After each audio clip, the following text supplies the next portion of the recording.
Alors, on va revenir maintenant sur une information qui, en effet, peut aussi inquiéter les Ukrainiens. Elle émane du ministère britannique de la Défense qui a annoncé hier le déploiement dans l'est de l'Ukraine de membres du groupe Wagner. Alors, on voit ça avec vous, Fanny Wegscheider. De quoi parle-t-on lorsqu'on évoque ce groupe Wagner ? Eh bien, ce groupe Wagner, Bruce, c'est une société paramilitaire, une société privée russe qui a été fondée en 2014. Principalement, elle est composée d'anciens militaires, de réservistes de l'armée russe ou encore de membres de la sécurité privée ou de repris de justice avec un passé militaire. Les missions du groupe Wagner dans l'est de l'Ukraine, dont parle le ministère britannique de la Défense, eh bien, c'est de jouer le rôle de fantassins, c'est-à-dire d'hommes de terrain pour le combat des rues notamment, puisque ça manque beaucoup dans l'effectif de l'armée russe régulière. Ils vont mener des combats de rue, ils vont poser des bombes, par exemple. D'ores et déjà dans le Donbass, selon la journaliste Alexandra Jousset, co-réalisatrice du documentaire Wagner, l'armée de l'ombre de Poutine, qui est venue sur notre plateau, leur mission est également celle de police militaire. Mais ils sont également présents en Ukraine depuis un bon moment, depuis les tout débuts, en 2014, à l'époque pour tuer des chefs séparatistes dans le Donbass, des chefs qui avaient pris un peu trop de pouvoir. Et selon cette journaliste, Alexandra Jousset, il serait à l'heure actuelle environ 5000 maximum qui travailleraient pour Wagner. Alors, qui sont les chefs de Wagner ? Alors, le fondateur, tout d'abord, c'est Dmitri Outkine. Le nom de Wagner, il vient du surnom que s'est donné Dmitri Outkine, qui vient du compositeur allemand Richard Wagner, qui était le compositeur préféré d'Adolf Hitler, puisque Dmitri Outkine n'hésite pas à montrer régulièrement ses tatouages nazis. Dmitri Outkine, qui est un ancien parachutiste des forces spéciales russes, ancien lieutenant-colonel du renseignement militaire.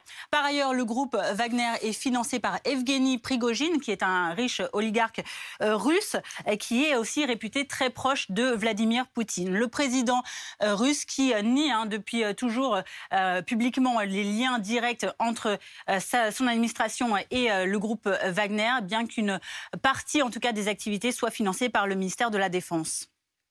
Où sont-ils déployés ? Alors, outre l'Ukraine, dont on a parlé, ils sont également déployés sur plusieurs théâtres dans le monde entier, parfois accusés d'exactions. Ils ont été présents en Russie durant la guerre civile syrienne, en Syrie, oui. Ils sont également déployés dans de nombreux pays en Afrique. C'est le cas notamment dernièrement de la République centrafricaine ou encore du Mali. Merci beaucoup, Fanny Wegscheider, pour toutes ces explications. C'est vrai qu'il y a un mystère autour de ce groupe Wagner. Finalement, de moins en moins, on les voit partout. C'est vrai. Sauf au Mali, où vous demandez aux autorités maliennes. Oui. Absolument pas. Si vous lisez un site très influent au Mali, à Bamako, qui s'appelle Mali Actu, qui en fait est écrit quasiment de la main des militaires, des paramilitaires de Wagner, vous n'entendez pas du tout parler, mais vous vous souvenez déjà qu'au tout début de l'offensive, les Britanniques avaient annoncé qu'il y avait 400 paramilitaires de Wagner prêts à tuer. Et ils avaient pour cible Volodymyr Zelensky. Ça n'a jamais été démenti, ça a même été plutôt étayé.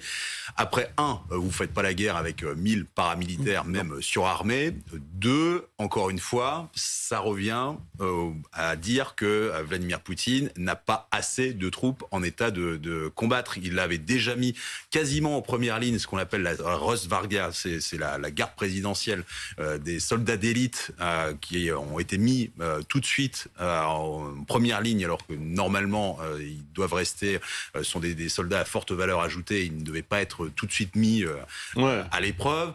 Vous avez déjà a priori 7 généraux qui sont décédés, des colonels aussi en pagaille, donc si on est obligé de faire appel à 1000, encore une fois, pas grand-chose, 1000 paramilitaires, avec encore une fois, vous avez un contrat, vous avez signé, donc du coup, que vous mouriez ou pas, ça devient compliqué, sachant que Evgeny Prigojine, le patron de Wagner, fait partie des dernières cibles des sanctions financières, donc lui aussi va commencer à se sentir le vent du boulet.